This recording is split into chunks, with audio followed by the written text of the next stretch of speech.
Kami juga ucapkan kembali selamat datang buat partisipan ya dari pemerintah kabupaten kota juga tadi saya pantau sudah mulai bergabung dari kepala Bapenda kabupaten kota dan juga untuk partisipan yang bergabung melalui Zoom meeting baik di Zoom meeting maupun juga di YouTube karena kegiatan ini juga live streaming di YouTube di ULS PKP2R. Sekali lagi di ULS PKP2R mungkin teman-teman atau partisipan yang saat ini terkendala dengan jaringan di Zoom meeting juga bisa menyaksikan di link YouTube begitu karena disiarkan langsung di YouTube.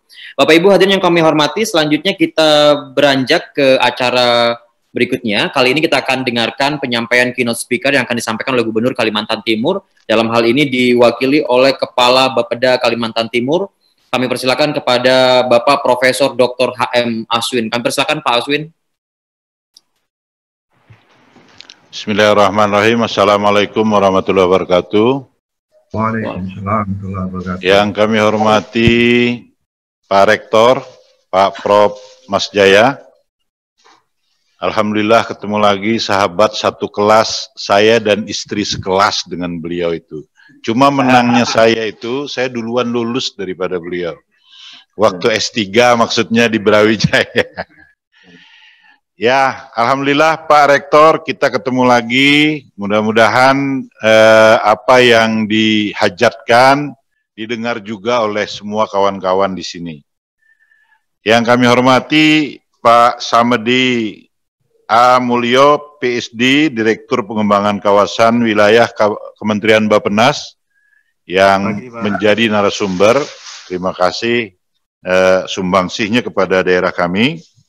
Yang kami hormati kanda saya sebenarnya, Dr. Insinyur Zulkarnain MS, sahabat saya waktu di Unmul, senior saya, sama-sama jurusan ilmu tanah, sama-sama urusannya pengembangan wilayah, dan alhamdulillah beliau tetap bertahan dengan sainnya. Kami berubah menjadi orang yang berkutat di administrasi, keuangan, dan sebagainya. Jadi mohon maaf, kita kelihatannya agak jauh-jauh sedikit sekarang, tapi dulu kita sama-sama Pak Zulkarnain. Kemudian Ibu Ismiati, Kepala Bapenda yang kami hormati, juga sebagai narasumber. Alhamdulillah ketika tadi malam saya ditelepon oleh Pak Zulkarnain, saya juga menghubungi Pak Gubernur dan Pak Gubernur menyambut baik apa yang dilakukan pada saat ini.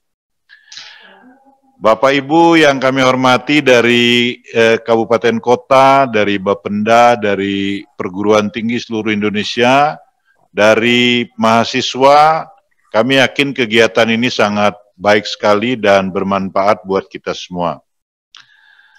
Kemudian tidak lupa juga kami mengucapkan terima kasih atas kesempatan yang diberikan kepada Gubernur Kaltim oleh Panitia Pelaksana yang pada hari ini dalam rangka Berani Kaltim Berdaulat Talk Series online seminar tanggal 16 Juli 2020. Alhamdulillah, Bapak Ibu yang kami hormati, mudah-mudahan kegiatan ini berjalan dengan baik. Saya memang belum melihat ada kajian yang seperti dilakukan oleh Pak Zulkarnain. Dan ini inovasi baru buat daerah kita, bahkan mungkin di Indonesia. Bu Ismi mungkin bisa mengambil ini sebagai kegiatan dalam bentuk kebijakan, sedangkan kami di Bapeda itu menyampaikan kebijakan pembangunan kawasan, tentu dengan mempertimbangkan berbagai kondisi yang ada. Jadi kebijakan ini disampaikan didasarkan kepada visi dan misi gubernur dan 6 prioritas pembangunan yang sudah disampaikan. Visi Kalimantan Timur itu sudah dikenal Bapak Ibu sekalian dengan berani untuk Kaltim berdaulat. Misi yang dilakukan yang pertama fokus kepada sumber daya manusia, berdaulat dalam pembangunan sumber daya manusia yang berakhlak mulia dan berdaya saing, utama perempuan, pemuda, dan penyandang disabilitas. Dengan prioritas pembangunannya adalah peningkatan daya saing, sumber daya manusia, dan tenaga kerja. Yang kedua, Visi ini diterjemahkan dengan misi fokus ekonomi kesejahteraan dengan misi berdaulat dalam pemberdayaan ekonomi wilayah dan ekonomi kerakyatan yang berkeadilan. Ini kalau kita lihat ada dua fokus prioritas utamanya, peningkatan nilai tambah dan daya saing produk komoditi unggulan daerah dan penguatan konektivitas dan pemerataan pelayanan infrastruktur dasar. Yang ketiga, itu fokus kepada konektivitasnya, berdaulat dalam memenuhi kebutuhan infrastruktur wilayah yang kalau kita perhatikan, prioritasnya adalah penguatan konektivitas tadi. Kemudian, misi yang keempat adalah berdaulat dalam pengelolaan sumber daya alam yang berkelanjutan. Dengan prioritas pada tahun 2021 nanti, optimalisasi sumber-sumber pendapatan daerah, penataan perizinan dan pengendalian investasi. Kemudian yang kedua prioritasnya adalah peningkatan kualitas pengelolaan lingkungan hidup dan penataan ruang. Kemudian yang kelima, fokus reformasi birokrasi, berdaulat dalam mewujudkan birokrasi pemerintahan yang bersih, profesional, dan berorientasi pada pelayanan publik.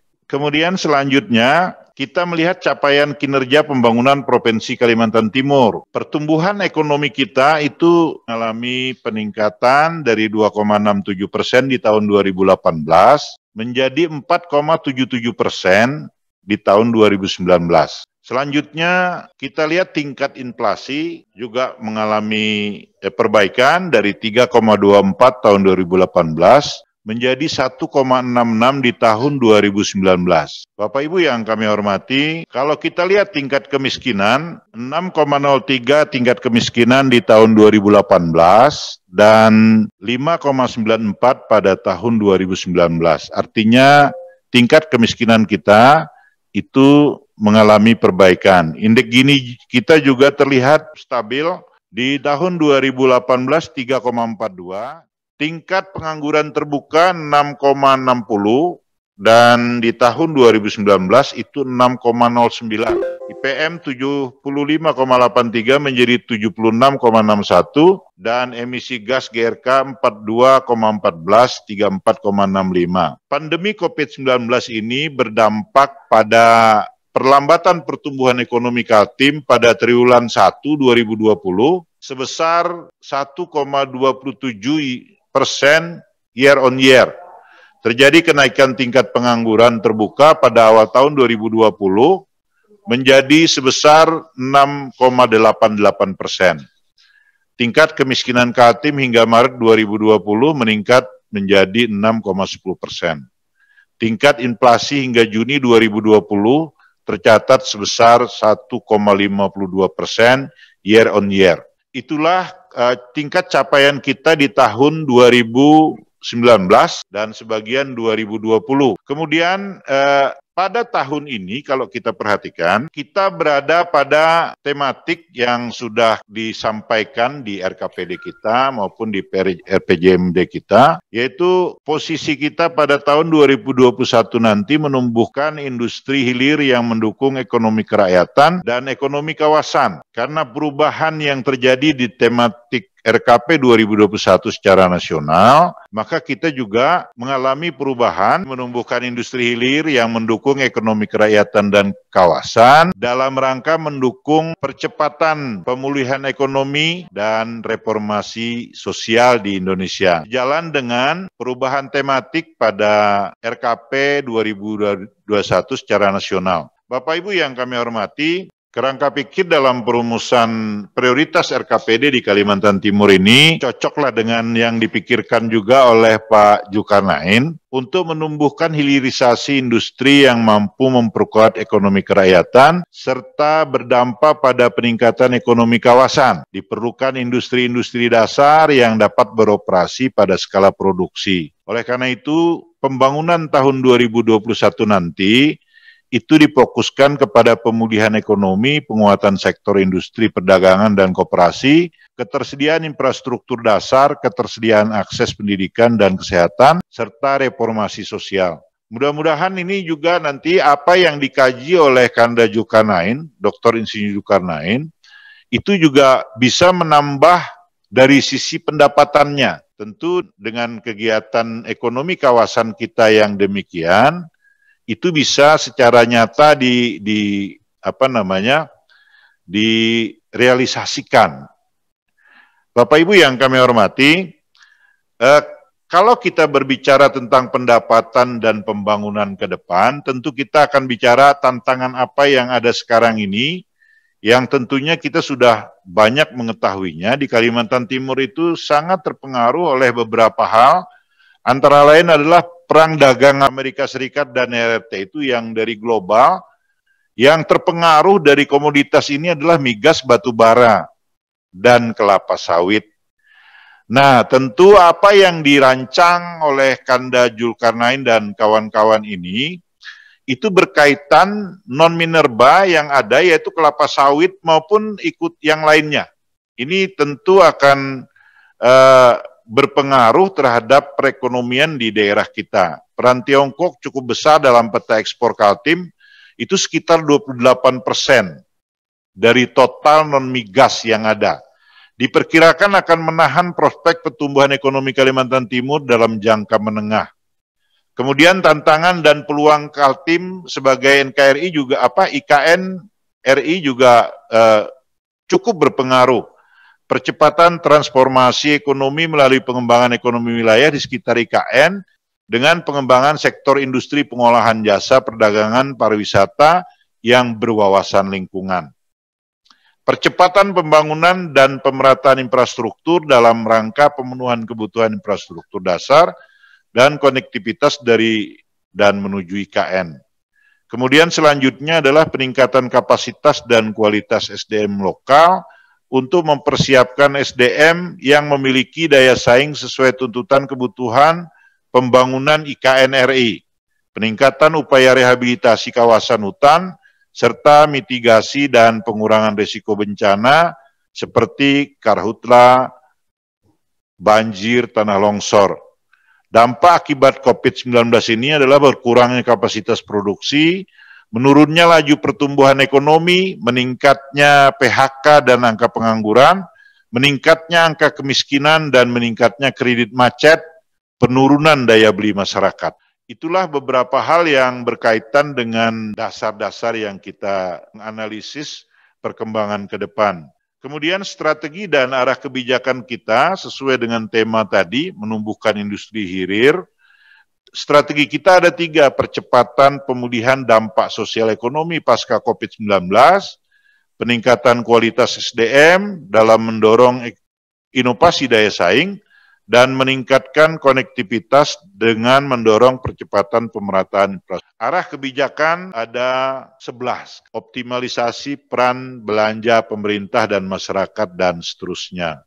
Bagaimana target makro di Provinsi Kalimantan Timur pada tahun 2021 nanti itu adalah pertumbuhan ekonomi 2+-1%, IPM kita itu diharapkan 76,8%, tingkat kemiskinan bisa mencapai 6,88%.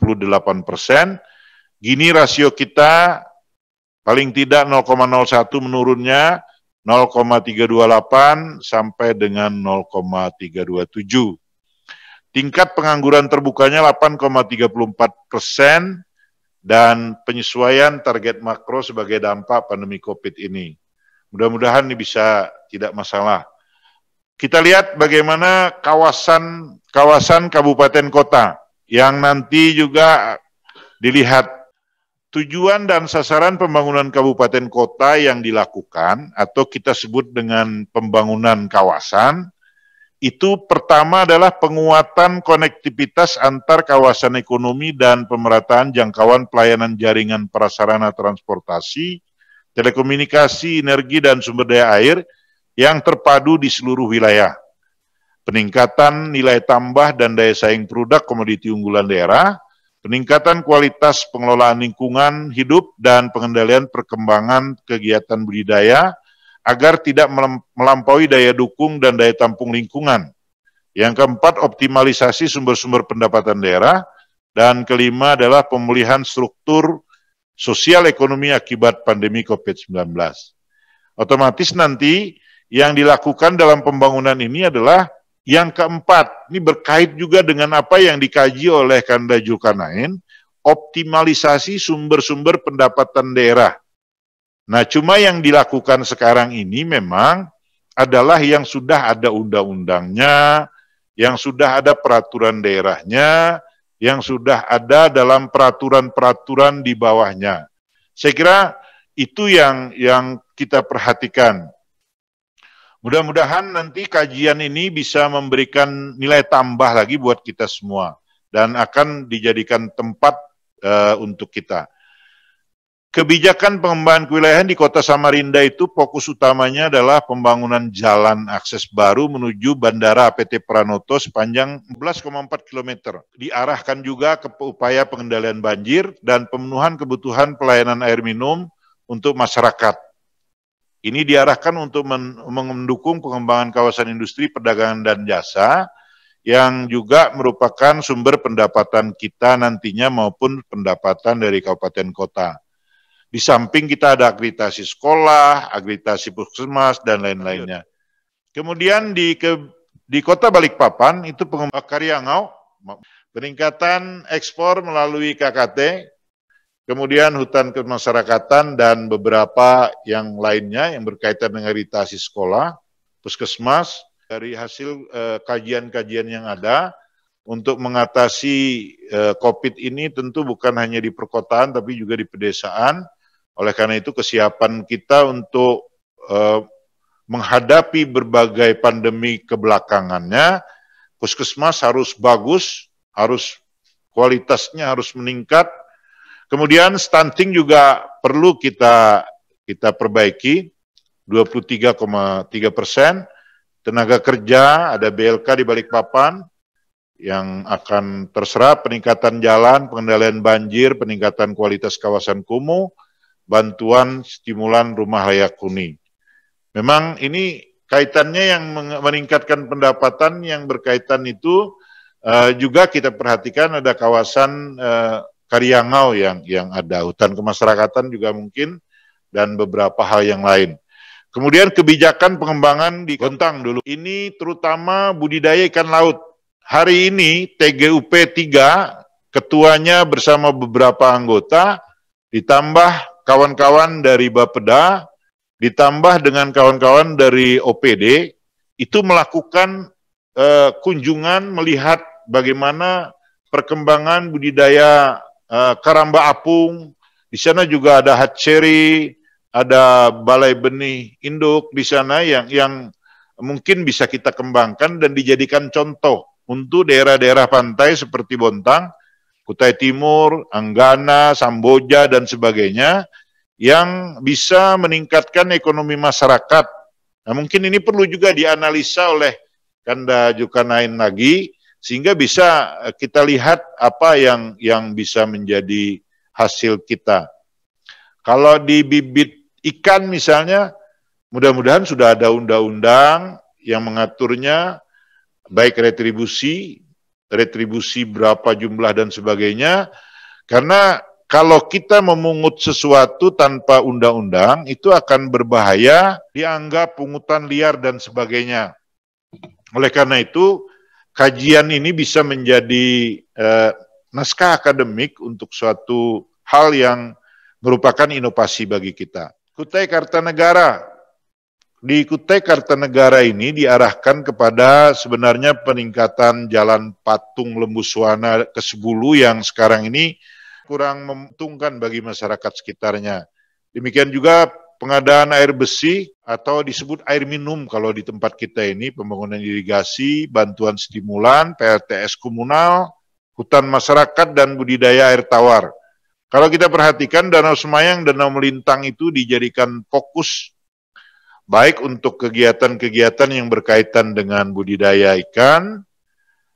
Lebih baik lagi kalau di pariwisata sebenarnya. Kita melihat sunset bagaimana. Kabupaten Kutai Timur, ini sudah tentu pengembangan KIPI Maloy, PLTS komunal, hutan masyarakat, pengembangan kawasan pertanian, tadi akreditasi, SMA, SMK, stunting, puskesmas, itu kelihatannya merupakan yang wajib di seluruh kabupaten kota, dan peningkatan jalan Perdausang Kulirang, yang menghubungkan ke daerah utaranya.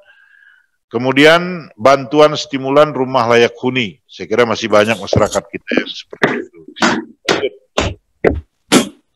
Kabupaten Kutai Barat, PLTS komunal, hutan masyarakat, bidaya ikan air tawar, pengembangan mini ranch, stunting, agritasi SMK Puskesmas, bantuan stimulan rumah layak huni. Hutan masyarakatnya juga. Kebijakan pengembangan kewilayahan Kabupaten Pasir, ini kalau kita lihat bantuan stimulan pembangunan TPA dan beberapa kegiatan lainnya sebagaimana yang ada. Kemudian itu yang penting juga peningkatan ruas jalan, semua sepaku dan seterusnya. Lanjut, Kabupaten Berau ini tentu berkaitan dengan pembangunan jalan Tanjung Redap Talisayan. Kemudian hutan kemasyarakatan, bantuan stimulan rumah layak huni. Jangan lupa pulau-pulau yang ada di Berau itu adalah daerah tujuan wisata yang merupakan juga nantinya akan menambah penghasilan daerah kita, walaupun itu penghasilan di Kabupaten Berau. Tetapi paling tidak dampak yang lainnya akan berimbas kepada kita di Provinsi Kalimantan Timur nantinya. Nah ini juga mungkin di sana ada penyu, ada segala macam yang non-minerba ini juga menjadi kajian penting kawasan dari Kabupaten Berau. Belum termasuk ada Labuan Cermin di sana juga ada gua-gua di Gunung Batu Kars itu, yang bisa kita jadikan sebenarnya kalau kita perhatikan sebagai tempat yang kalau di luar negeri itu jadi hotel-hotel di dalam gua, tapi disediakan juga hotelnya. Nah, ke depan lah, ini tidak termasuk dalam rencana ini. Mahakam Ulu ini masih pembangunan Jalan Ujoh Bilang, Jalan Tering, mereka juga menginginkan agar ada lapangan terbang di sekitar Ujoh Bilang, yang mudah-mudahan itu bisa direalisasikan. PLTS komunal, stunting dan agritasi juga penting yang dilakukan. Jalan Ujoh Bilang, Long Bagun, Long Pahangai, pembangunan Jalan Tering Ujoh Bilang. Kalau ini sudah dibangun, tentu akan bisa kita tidak lagi melalui sungai, sehingga bisa jalan cepat, jalan barang terutama. Kemudian terakhir, ada pepatah Cina yang mungkin cocok untuk saat ini. Ketika angin perubahan berhembus, beberapa orang membangun tembok untuk berlindung, sementara yang lainnya membangun kincir angin untuk kepentingan pembangunan dan sebagainya. Pertanyaannya, berada di posisi manakah kita saat ini? Apakah kita membangun tembok untuk kita berlindung ketakutan dengan adanya COVID-19 ini? Atau kita membangun kincir angin agar kita manfaatkan semua itu? Orang di luar memanfaatkannya dengan berbagai macam, sementara kita bersembunyi di dalam tembok-tembok tersebut. Mudah-mudahan kita tidak demikian, dan kita optimis bahwa dengan diadakannya kajian ini bisa membuat Kalimantan Timur lebih bagus lagi. Saya kira, mohon maaf Kanda Zulkarnain kalau tidak memuaskan apa yang saya sampaikan ini, tetapi yang jelas pemerintah Provinsi Kalimantan Timur itu sangat berharap sekali dengan adanya kajian-kajian seperti ini. Apalagi tadi didukung oleh Rektor Universitas Melawarman yang kita banggakan, dengan dukungan daripada para akademisi seperti ini, itu pasti dicontoh, diikuti oleh para mahasiswanya. Kami berharap demikian, pembangunan kita selain didukung oleh semua pihak yang berkaitan dengan pembangunan itu sendiri, juga oleh para akademisi, para mahasiswa yang ada di Provinsi Kalimantan Timur. Terima kasih atas sumbangsih dari Kanda saya sebenarnya, Kanda Dr. Insinyur Zulkarnain, atau saya menyebutnya Kanda Nana biasanya. Mudah-mudahan semua kegiatan kita bisa jalan lancar. Terima kasih juga kepada para narasumber nanti. Kami mungkin mengikutinya dari ruang kerja, kami buka juga Zoom di sana, agar ini bisa diikuti dengan sebaik-baiknya. Kami harapkan kawan-kawan dari Bapeda, dari Bapenda bisa mengikuti ini dengan baik sesuai dengan amanat dari Gubernur. Gubernur sangat mendukung sekali kegiatan seperti ini yang bisa menambah kegiatan kita ke depan lebih baik, visioner, dan kita bisa menjalankannya dengan sebaik-baiknya. Terima kasih. Billahi taufiq wal hidayah. Wassalamualaikum warahmatullahi wabarakatuh. Waalaikumsalam. Terima kasih Prof. Aswin. Ya, luar biasa. Tapi saya tidak ada menyelipir tadi Prof ya. Tapi luar biasa Prof, kita bisa mendapatkan gambaran jelas di awal bahwa terkait dengan kondisi Kalimantan Timur. Kalau kita hubungkan dengan judul besar hari ini, Berani Kaltim Berdaulat Talk Series, optimalisasi pengelolaan produktivitas kawasan berbasis geospasial di Kalimantan Timur, itu beriringan dengan apa yang kemudian Prof. Aswin tadi sudah paparkan. Namun pertanyaannya begini, ketika begitu banyak potensi yang kita miliki terbuka lebar, apakah kemudian potensi-potensi tersebut akan muncul dengan sendirinya atau membutuhkan sebuah upaya dan kerja keras dan kerjasama? Berbicara terkait dengan kerjasama, tentu pemerintah daerah tidak bisa bekerja sendiri, harus ada support dan juga sinergi dengan pemerintah pusat. Untuk itu